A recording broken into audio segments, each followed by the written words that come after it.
India ഓരോ ദിവസവും ലോകത്തോട് വ്യാപാരം നടത്തുന്നത് ലക്ഷക്കണക്കിന് കോടി രൂപയുടെ മൂല്യമുള്ള വസ്തുക്കളാണ്. എന്നാൽ ഇവിടെ ഒരു പ്രധാന ചോദ്യമുണ്ട്. ഇന്ത്യ ലോകത്തോട് കൂടുതൽ വിൽക്കുകയാണോ അല്ലെങ്കിൽ ലോകത്തിൽ നിന്ന് കൂടുതൽ വാങ്ങുകയാണോ? ഈ വ്യത്യാസമാണ് ട്രേഡ് ഡെഫിസിറ്റ് അല്ലെങ്കിൽ ട്രേഡ് സർപ്ലസ് എന്ന് നമ്മൾ വിളിക്കുന്നത്. ആദ്യം നമുക്ക് വളരെ ലളിതമായി മനസ്സിലാക്കാം. ഇന്ത്യ മറ്റൊരു രാജ്യത്തേക്ക് മരുന്നുകൾ, സോഫ്റ്റ്വെയർ, എഞ്ചിനീയറിംഗ് ഉൽപ്പന്നങ്ങൾ വിൽക്കുമ്പോൾ അതിനെ എക്സ്പോർട്ട് എന്ന് വിളിക്കുന്നു. ഇന്ത്യ മറ്റു രാജ്യങ്ങളിൽ നിന്ന് ക്രൂഡ് ഓയിൽ, സ്വർണം, മൊബൈൽ ഫോണുകൾ, യന്ത്രങ്ങൾ വാങ്ങുമ്പോൾ അതിനെ ഇമ്പോർട്ട് എന്ന് വിളിക്കുന്നു. എക്സ്പോർട്ട് എന്ന് വെച്ച് കഴിഞ്ഞാൽ ഇന്ത്യ വിൽക്കുന്നതും, ഇമ്പോർട്ട് എന്ന് വെച്ച് കഴിഞ്ഞാൽ ഇന്ത്യ വാങ്ങുന്നത്. ഇപ്പോൾ ഇന്ത്യ വിൽക്കുന്ന സാധനങ്ങളുടെ മൂല്യം വാങ്ങുന്നതിനേക്കാൾ കൂടുതലായാൽ അതിനെ ട്രേഡ് സർപ്ലസ് എന്ന് പറയുന്നു. ഉദാഹരണത്തിന്, ഇന്ത്യ ഒരു വർഷം $500 ബില്യൺ വിലയുള്ള വസ്തുക്കൾ കയറ്റുമതി ചെയ്തു. എന്നാൽ $400 ബില്യൺ മാത്രമാണ് ഇറക്കുമതി ചെയ്തത്. അപ്പോൾ ഇന്ത്യക്ക് $100 ബില്യൺ ട്രേഡ് സർപ്ലസ് ഉണ്ട്.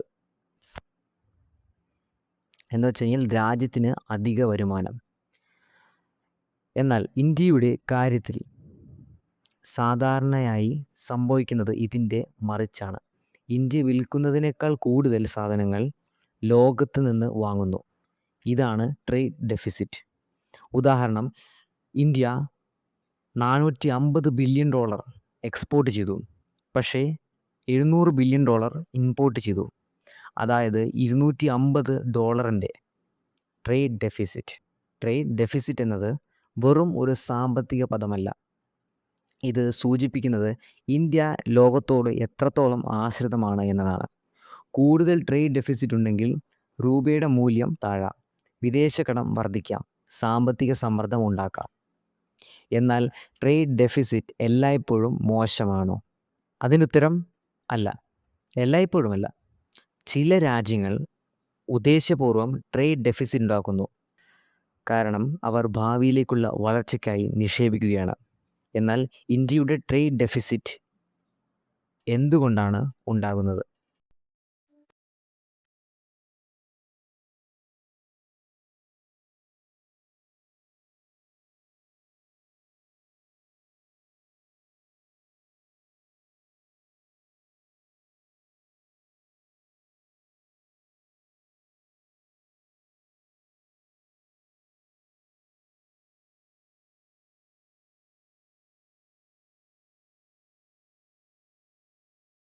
ഇങ്ങനെയൊരു ലോകത്ത് ഇന്ത്യ എവിടെയാണ് നിൽക്കുന്നത്?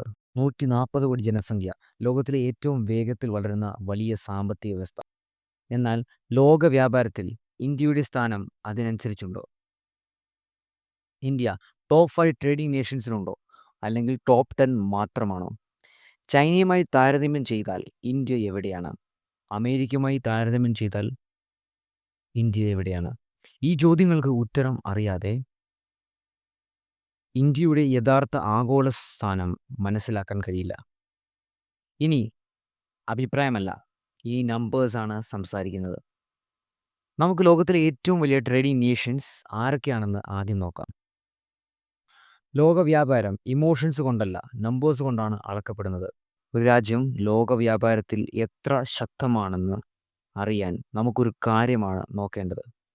ആ രാജ്യം ലോകത്തോട് എത്ര വ്യാപാരം ചെയ്യുന്നു. ടോപ്പ് ട്രേഡിംഗ് നേഷൻ എന്നത് വെറും എക്സ്പോർട്ട് മാത്രമല്ല, എക്സ്പോർട്ട് പ്ലസ് ഇമ്പോർട്ട്, ഈ രണ്ടിൻ്റെയും മൊത്തം മൂല്യമാണ് ഒരു രാജ്യത്തിൻ്റെ ടോട്ടൽ ട്രേഡ്. ടോട്ടൽ ട്രേഡ് കൂടുതലായാൽ ആ രാജ്യം ലോക വ്യാപാരത്തിൽ അത്രയും പ്രധാനപ്പെട്ടതാണ്. ഇന്ന് ലോകത്തിൽ ഏറ്റവും വലിയ ട്രേഡിംഗ് നേഷൻ ചൈനയാണ്. ചൈനയുടെ ടോട്ടൽ ട്രേഡ് $6 ട്രില്യൺ മുകളിലാണ്. അതിന് പിന്നാലെ അമേരിക്ക. അമേരിക്കയുടെ ടോട്ടൽ ട്രേഡ് ഏകദേശം $5 ട്രില്യൺ. മൂന്നാമത്തത് യൂറോപ്യൻ യൂണിയൻ.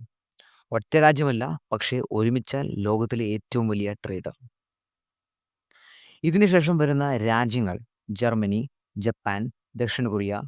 ഇവയെല്ലാം റിലേറ്റീവ്ലി ചെറിയ ജനസംഖ്യയുള്ള രാജ്യങ്ങളാണ്, പക്ഷേ അവരുടെ എക്സ്പോർട്ട് സ്ട്രെങ്ത് വളരെ ശക്തമാണ്.